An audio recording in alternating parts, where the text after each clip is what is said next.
This Thursday, the FDA is expected to present unverified data about the deaths of 25 children to the powerful Vaccine Advisory Committee. This comes as the committee prepares to issue new recommendations about vaccines later this month. NBC News cites two sources at the FDA who allege the agency is misusing that data to make the case that 25 deaths are linked to the COVID vaccine. The problem is the public database allows anyone, including doctors, patients, caregivers, to submit reports about side effects. The data's own website cautions the information may be limited, inaccurate, or biased. According to several studies, COVID shots in children 5 to 11 years old are considered safe and reduce their risk of hospitalization and death. Meanwhile, the debate over vaccines is convincing more parents not to get shots for their kids. Only on 12 News, the vaccine divide. We have some new data that shows an alarming new drop in MMR vaccine rates here in Arizona. As Joe Dana tells us tonight, this comes as we've seen nearly 3 dozen measles outbreaks in the U.S. this year alone.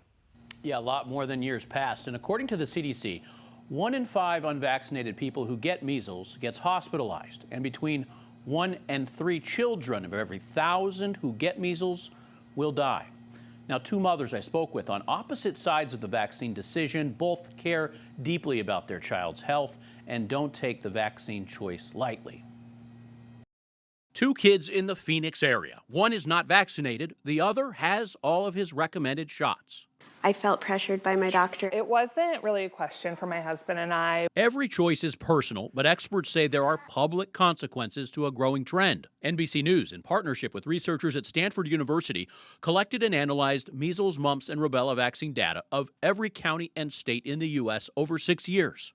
In 2019, the state average was nearly 94%. By 2024, the average was 88.7%, below the widely accepted herd immunity rate of 92 to 94%. The 3 most populated counties are between 88 and 93.5%. The county with the lowest vaccination rate is Mojave at just 78%.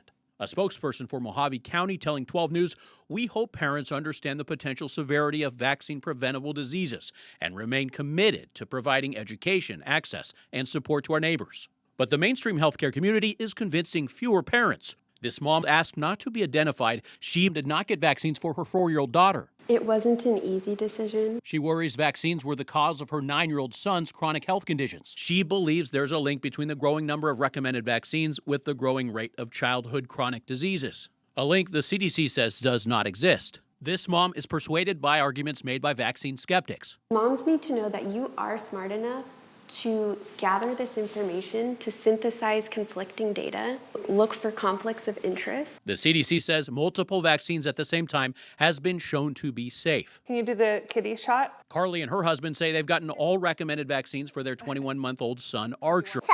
Shot. There are so many options for information these days. How did you decide to go with the scheduled vaccine guidelines for Archer? I think that there are more conversations happening, but I don't think the actual data has changed that much. Carly says she considers controversy over vaccine safety as just noise. Especially with things like MMR, which have a 97% efficacy. We definitely weighed all of the pros and cons, and it was the right choice for us. A spokesperson for Maricopa County tells 12 News they are working with schools, healthcare providers, and coalitions to provide facts about established, trusted vaccines. A message that has not changed for nearly a century, but being received with more skepticism. While both moms I spoke with said personal experience with other family members was a factor in their decision regarding vaccines, health experts caution against using anecdotal evidence for big medical decisions. They urge parents talk to your doctor and look to credible studies of large populations when considering the scientific evidence. Joe Dana, 12 News. All right, Joe, thanks. And at 6:30, more on the vaccine divide.